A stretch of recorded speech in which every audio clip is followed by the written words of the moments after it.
Welcome to Chandru maths. So SSC GD 2025 selection ஆனவங்களுக்கான joining instructions ஒன்றா பார்த்துக்கிட்டு இருக்கோம். உங்களோட அப்பாயின்மெண்ட் ஆர்டரில் என்னென்ன கொடுத்துருக்காங்க, என்னென்ன டாக்குமெண்ட்ஸ் கொண்டு வர சொல்லியிருக்காங்க அப்படிங்கிறதான் பார்த்துக்கிட்டு இருக்கோம். ஓகே, ஆல்ரெடி சிஏஎஸ்எஃப்கான வீடியோ நான் வந்து கொடுத்துட்டேன். சிஎஸ்எஃபோட ஜாயினிங் இன்ஸ்ட்ரக்ஷன்ஸ் என்னென்ன கொடுத்துருந்தாங்க அப்படிங்கிறதுக்கு நான் வீடியோ கொடுத்துட்டேன். பார்க்காதவங்க பார்த்துக்கோங்க.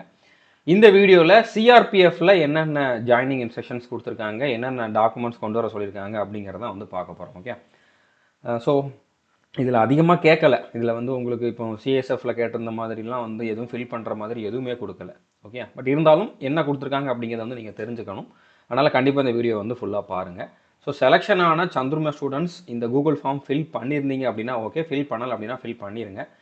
இல்லை இதில் ஃபில் பண்ண முடியலை, என்னால் வந்து ஃபோட்டோ அப்லோட் பண்ண முடியலை அப்படிங்கிறவங்க வந்து சந்துருமேஸ் ஆப்பில் சேட்டில் உங்களோட டீட்டெயில்ஸ் வந்து சென்ட் பண்ணுங்கள். உங்களோட நேம், நீங்கள் எந்த ஃபோர்ஸில் செலெக்ஷன் ஆகிருக்கீங்க, எவ்வளோ மார்க் எடுத்துருக்கீங்க, உங்களோட பாஸ்போர்ட் சைஸ் ஃபோட்டோ வந்து சென்ட் பண்ணிடுங்க. ஓகே, ரெண்டுலையும் நீங்கள் வந்து ரெண்டில் ஏதாச்சும் ஒன்று பண்ணிட்டீங்க அப்படின்னா வெயிட் பண்ணுங்கள். உங்களோட ஃபோட்டோ வந்து நம்ம சேனலில் கண்டிப்பாக நம்ம போஸ்ட் போடுவோம். அதுக்கப்புறம் இந்த லிங்க் வந்து நான் டிஸ்கிரிப்ஷன்லேயும் கொடுத்துருக்கேன். இது வரைக்கும் ஃபில் பண்ணாதவங்க நீங்கள் ஃபில் பண்ணிடுங்க. இந்த வீடியோவோட டிஸ்கிரிப்ஷனில் லிங்க் இருக்குது. அதுக்கப்புறம் நிறைய பேர் ரோஜ்கார் மேலால் போயிட்டு வீடியோ எடுத்திருப்பீங்க. இல்லை நீங்களே வந்து நீங்கள் செலெக்ஷன் ஆனதாக ஸ்டார்டிங்லேருந்து ஃபிசிக்கல் போனது, மெடிக்கல் போனதெல்லாம் ஃபோட்டோ எடுத்து எடிட் பண்ணி வச்சுருப்பீங்க. ஓகே, நம்ம ஸ்டூடெண்ட்ஸ்ட்டை மட்டும்தான் நான் சொல்கிறேன், மற்றவங்ககிட்ட இல்லை. ஸோ நம்ம ஸ்டூடெண்ட்ஸ் அந்த மாதிரி எடிட் பண்ணி வச்சுருந்தீங்க, எங்களுக்கு சென்ட் பண்ணணும்னு நினச்சிங்க அப்படின்னா நீங்கள் இந்த மெயில் ஐடிக்கு சென்ட் பண்ணுங்கள். நம்மளோட இன்ஸ்டா பேஜில் நம்ம வந்து அப்லோட் பண்ணுவோம். ஓகேவா, chandrumes@gmail.com அப்படிங்கிறத மெயில் ஐடி. ஓகேவா, ஸோ உங்களுக்கு அப்பாயின்மெண்ட் ஆர்டர் இந்த மாதிரி போஸ்ட்லேயும் வந்துடும், மெயில்லையும் வந்துடும். ரோஜ்கார் மேலால் போய் வாங்கியிருந்தீங்கன்னா உங்களுக்கு டேரெக்டாக கையிலே கொடுத்துருப்பாங்க.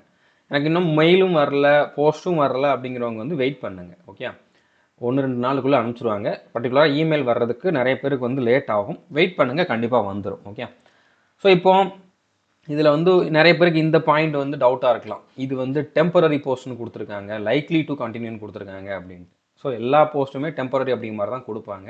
இந்த டிபார்ட்மெண்ட்டுன்னு இல்லை, நீங்கள் சென்ட்ரல் கவர்மெண்ட்டில் எந்த ஜாபுக்கு ஜாயின் பண்ணாலும் அதில் இந்த மாதிரி மென்ஷன் பண்ணியிருப்பாங்க. இதுக்கு என்ன அர்த்தம்னா 2 வருஷம் ப்ரொபேஷன் பீரியட் இருக்கும். அதுக்கப்புறம் தான் உங்களை வந்து கன்ஃபார்ம் பண்ணுவாங்க. ஓகே, ப்ரொபேஷன் பீரியடில் நீங்கள் வந்து எதுவும் உங்கள் மேலே கம்ப்ளைண்ட் வராத மாதிரி பார்த்துக்கணும். அதுக்காக தான் அந்த மாதிரி ஒரு கண்டிஷன் வச்சுருக்காங்க. மற்றது எல்லாமே வந்து காமனான பாயிண்ட்ஸ் தான்.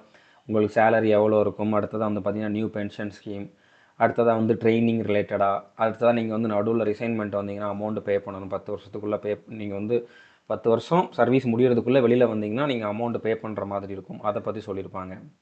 ஸோ இந்த மாதிரி உங்களோட டாக்குமெண்ட்ஸ் எல்லாத்தையுமே நாங்கள் வந்து மறுபடியும் வெரிஃபை பண்ணுவோம். அதில் எதுவும் தப்பு இருக்கக்கூடாது. தப்புனா வந்து எதுவும் ஃபேக்காக இருக்கக்கூடாது. சின்ன சின்ன ஸ்பெல்லிங் மிஸ்டேக்லாம் பிரச்சனை இல்லை. ஃபேக்காக நீங்கள் வந்து எந்த சர்டிஃபிகேட்டும் வாங்கியிருக்கக்கூடாது. அதை பேக்ரவுண்ட் வெரிஃபிகேஷன் பண்ணுவாங்க. அந்த மாதிரி பாயிண்ட்ஸ் எல்லாம் சொல்லியிருப்பாங்க. ஓகே, ஸோ அதுக்கப்புறம் என்றைக்கு ஜாயின் பண்ணணும் அப்படிங்கிறது வந்து பேரா 4ல் இருக்கும். அதை நம்ம பார்க்கலாம். அந்த டேட்டுக்கு முன்னால் நீங்கள் அந்த டேட்டுக்கு இல்லைனா அந்த டேட்டுக்கு முன்னால் ஜாயின் பண்ணலாம். ஓகே, முன்னால்னா 1 மந்த்துக்கு முன்னால் போகலாமான்லாம் கேட்குறீங்க. இப்போவே போகலாமா, 10 நாளைக்கு முன்னால் போகலாமான்னு கேட்குறீங்க. அப்படி போகாதீங்க. எந்த டேட்டு கொடுத்துருக்காங்களோ அந்த டேட் இல்லைன்னா அதுக்கு முந்தின நாள் போங்க. நீங்கள் 10 நாள் 15 நாள் முன்னாலே போகிறதுல எந்த யூஸுமே இல்லை. நான் சீக்கிரமாக போயிட்டால் எனக்கு சீனியாரிட்டியில் ஃபஸ்ட்டு கொடுத்துருவாங்கங்க மாதிரிலாம் கிடையாது. இப்போ நீங்கள் எக்ஸாமில் எடுத்த மார்க் இருக்குதுல்ல, அந்த மார்க்கை பேஸ் பண்ணி தான் உங்களுக்கு சீனியாரிட்டி வந்து டிசைட் பண்ணுவாங்க. அப்படிங்கிறனால நீங்கள் வந்து சீக்கிரமாக போயிட்டால் நம்மளுக்கு சீனியாரிட்டியில் ஃபஸ்ட்டு வந்துடும் அப்படிங்கிற மாதிரி பாயிண்ட்லாம் கிடையாது. ஓகே, ஸோ நீங்கள் வந்து அந்த டேட்டுக்கு ரிப்போர்ட் பண்ணணும். அந்த டேட்டில் ரிப்போர்ட் பண்ணலை அப்படின்னா நீங்கள் எதுவும் அவங்களுக்கு ஏன் ரிப்போர்ட் பண்ணலை, ஏதாச்சும் ரீசன் இருக்குது அப்படிங்கிறத முன்னாலேயே தெரியப்படுத்தலை அப்படின்னா நீங்கள் இந்த ஜாபுக்கு இன்ட்ரெஸ்டடாக இல்லை அப்படின்னு சொல்லிட்டு உங்களோட அப்பாயின்மெண்ட் ஆர்டரை வந்து கேன்சல் பண்ணிடுவாங்க. ஓகே, அதுக்கப்புறம் நீங்கள் எதுவுமே பண்ண முடியாது. நீங்கள் போகாதது உங்களோட தப்பு. போக முடியலன்னா இன்ஃபார்ம் பண்ணியிருக்கணும். அதுவும் நீங்கள் பண்ணலை அப்படின்னா அதுக்கப்புறம் நீங்கள் எதுவுமே பண்ண முடியாது. திரும்பலாம் நீங்கள் நினச்ச நேரத்தில் போய் ஜாயின் பண்ண முடியாது. ஓகே, அடுத்து என்னென்ன டாக்குமெண்ட்ஸ் கொண்டு வரணும் அப்படிங்கிறத சொல்லியிருப்பாங்க. நீங்கள் எல்லா டாக்குமெண்ட்டுமே நீங்கள் இப்போ டாக்குமெண்ட் வெரிஃபிகேஷனுக்கு போயிருப்பீங்கல்ல மெடிக்கல் டைமில், அப்போ என்னென்ன டாக்குமெண்ட்ஸ்லாம் கொண்டு போனீங்களோ எல்லாமே ஒரிஜினல், ஒரு ஜெராக்ஸ் காப்பி வந்து எடுத்து வச்சுக்கோங்க. ஓகே, கண்டிப்பாக ஒரிஜினல் இருக்கணும். அப்போது உங்களுக்கு ஏதாச்சும் பாயிண்ட் நோட் பண்ணியிருந்தாங்க, நோட் பண்ணிவிட்டு உங்கள்கிட்ட இந்த மாதிரி நீங்கள் ஜாயின் பண்ணுறப்ப இந்த டாக்குமெண்ட் கொண்டு வாங்கன்னு எதுவும் சொல்லியிருந்தாங்க ஸ்பெசிஃபிக்காக, இந்த மாதிரி இதை கரெக்ஷன் பண்ணி கொண்டு வாங்கன்னு ஏதாச்சும் ஸ்பெசிஃபிக்காக சொல்லியிருந்தாங்கன்னா அப்படி சொல்லியிருந்தால் மட்டும் நீங்கள் அதை கொண்டு போங்க.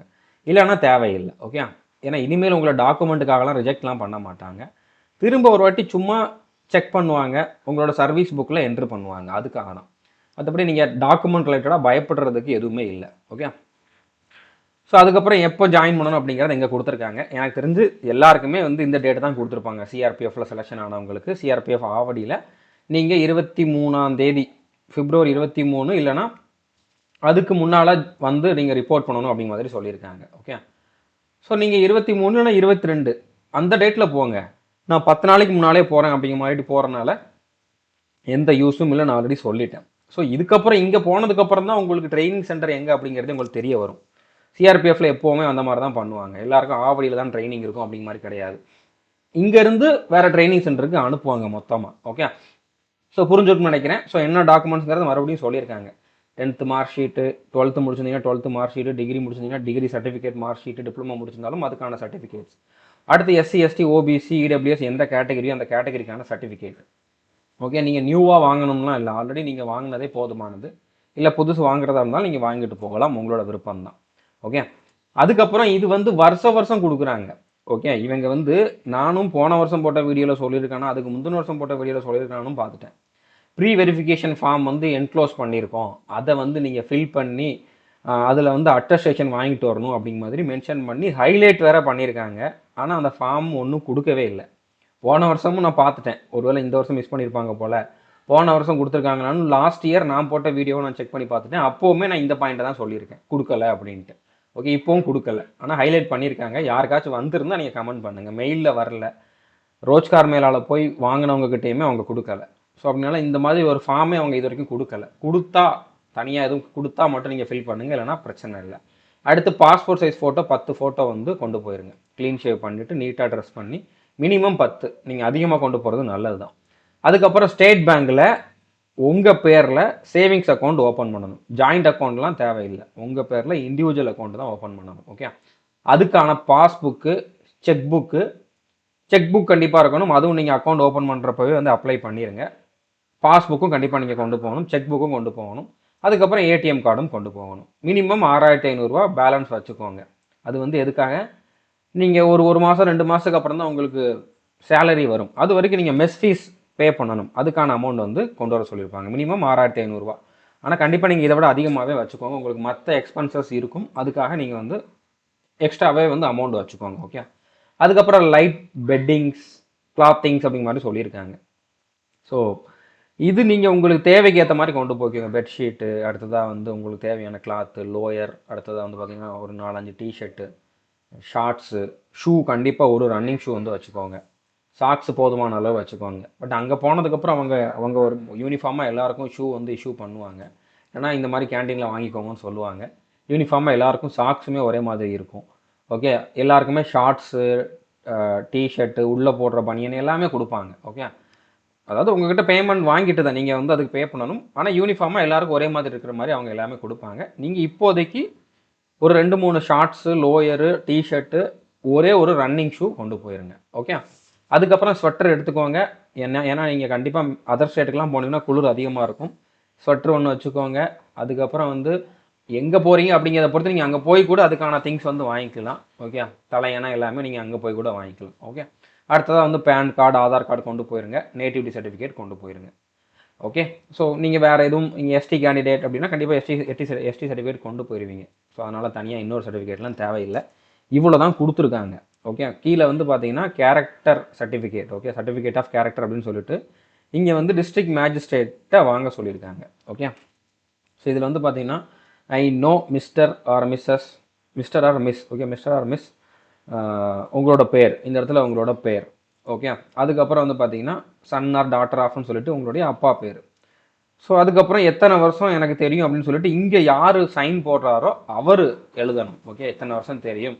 அடுத்து இந்த இடத்துலையும் உங்களோட பேர் தான், இவர் எனக்கு வந்து ரிலேட்டிவ் கிடையாது அப்படின்னு சொல்லிட்டு சைன் போடணும். ஓகே, இந்த இடத்துல ஒரு கெசட்டட் ஆஃபீஸர் போடணும். ஓகே, இந்த இடத்துல ஒரு கெசட்டட் ஆஃபீஸர் போடணும். அதை சப்டிவிஷனல் மேஜிஸ்ட்ரேட், ஓகே, இல்லைனா அவரை விட சுப்பீரியர், இல்லைனா டிஸ்ட்ரிக்ட் மேஜிஸ்ட்ரேட். இதில் வந்து சிம்பிளாக வந்து பார்த்தீங்கன்னா ஆர்டிஓ தான் இந்த மாதிரி சர்டிஃபிகேட்லாம் கொடுப்பாங்க. Okay, revenue divisional officer, road and transport officer கிடையாது, ஆர்டிஓ கிடையாது, ஆர்டிஓ. ஓகே, ரெவன்யூ டிபார்ட்மெண்ட்டில். ஸோ நீங்கள் விஓட்ட சைன் வாங்கணும், அவங்க குட்டியாக சைன் போடுவாங்க. அடுத்து வந்து ஆர்ஐ, அடுத்து தாசில்தார், அதுக்கப்புறம் இந்த இடத்துல வந்து ஆர்டிஓ இங்கே சைன் போட்டு சீல் வச்சு கொடுப்பாரு. ஓகே, ஸோ நீங்கள் அதுக்கு முன்னால் ஒரு கெசட்டட் ஆஃபீஸர்கிட்ட, ஒரு க்ரீன் இங்கிட்டு சைன் போடக்கூடிய ஒரு ஆஃபீஸர்கிட்ட சைன் வாங்கிட்டு போகணும். ஓகே, இது அவங்களே ஃபில் பண்ணாலும் சரி, இல்லை நீங்கள் ஃபில் பண்ணாலும் சரி. பட் இந்த இயர் மந்த்துங்கிறது யார் சைன் போடுறாங்களோ அவங்க தான் வந்து ஃபில் பண்ணுவாங்க. அதுக்கப்புறம் அவங்க சைன் போட்டு அவங்களோட சீல் வச்சுருவாங்க. ஸோ இந்த இடத்துல வந்து பார்த்திங்கன்னா ஒரு டாக்டர்கிட்ட வாங்கலாம், இல்லைனா வந்து உங்களோட ஸ்கூல் ஹெட் மாஸ்டர், இல்லைனா நிறைய பேர் வந்து 11th 12th எடுக்கக்கூடிய டீச்சர்ஸுமே வந்து பார்த்தீங்கன்னா க்ரீன் இங்கிட்ட சைன் போடுவாங்க. க்ரீன் இங்கிட்ட சைன் போடக்கூடிய கெசட்டட் ஆஃபீஸர் யார்கிட்ட வேணாலும் நீங்கள் வந்து இந்த ஃபஸ்ட்டு இருக்கிறத வந்து வாங்கிக்கலாம். அதுக்கப்புறம் இதே பேஜில் நீங்கள் டிஸ்ட்ரிக்ட் மேஜிஸ்ட்ரேட்கிட்டையும் வாங்கணும். ஓகே, முடிஞ்ச அளவுக்கு இது 2 வாங்கி வச்சுக்கோங்க. ஓகே, ஏன்னா உங்களுக்கு தேவைப்படலாம். ஆனால் 2 வந்து வாங்கி வச்சுக்கோங்க. நீங்கள் எடுக்கிறப்ப பிரிண்ட் அவுட் எடுத்து 2 ஃபில் பண்ணி கொண்டு போங்க. அங்கே அவங்க எதுவும் மிஸ்டேக் பண்ணிட்டாங்க அப்படின்னா நீங்கள் இன்னொன்று வந்து யூஸ் பண்ணிக்கலாம். ஓகே, பேக்கப்புக்காக 2 வந்து வாங்கி வச்சுக்கோங்க. ஸோ புரிஞ்சுருக்குன்னு நினைக்கிறேன். இவ்வளோ தான் கொடுத்துருக்காங்க. அவங்க சொன்ன மாதிரி அந்த ஃபார்ம்லாம் ஒன்றும் கொடுக்கல. ஓகே, இந்த ஃபார்ம் ப்ரீ வெரிஃபிகேஷன் ஃபார்ம் அப்படிங்கிறது வந்து அவங்க கொடுக்கல. ஒருவேளை இதைத்தான் சொல்கிறாங்களா அப்படின்ட்டும் தெரியலை. ஓகே, இது கேரக்டர் சர்டிஃபிகேட் தான் கொடுத்துருக்காங்க. ப்ரீ வெரிஃபிகேஷன் ஃபார்ம்லாம் எதுவும் இல்லை. புரிஞ்சுருக்குன்னு நினைக்கிறேன். இவ்வளோ தான் கொடுத்துருந்தாங்க. எக்ஸ்ட்ராவாக அந்த ஃபார்ம் யாருக்கும் கிடச்சிச்சு, இல்லைனா இன்னும் எக்ஸ்ட்ரா பாயிண்ட்ஸ் இருக்குது அப்படின்னா நீங்கள் கண்டிப்பாக கமெண்ட் பண்ணுங்கள். அந்த ஃபார்மை நான் சொன்ன அந்த மெயில் ஐடிக்கு சென்ட் பண்ணுங்கள். நான் கண்டிப்பாக அதுக்கு தனியாக வீடியோ கொடுக்குறேன். All the best. தேங்க்யூ.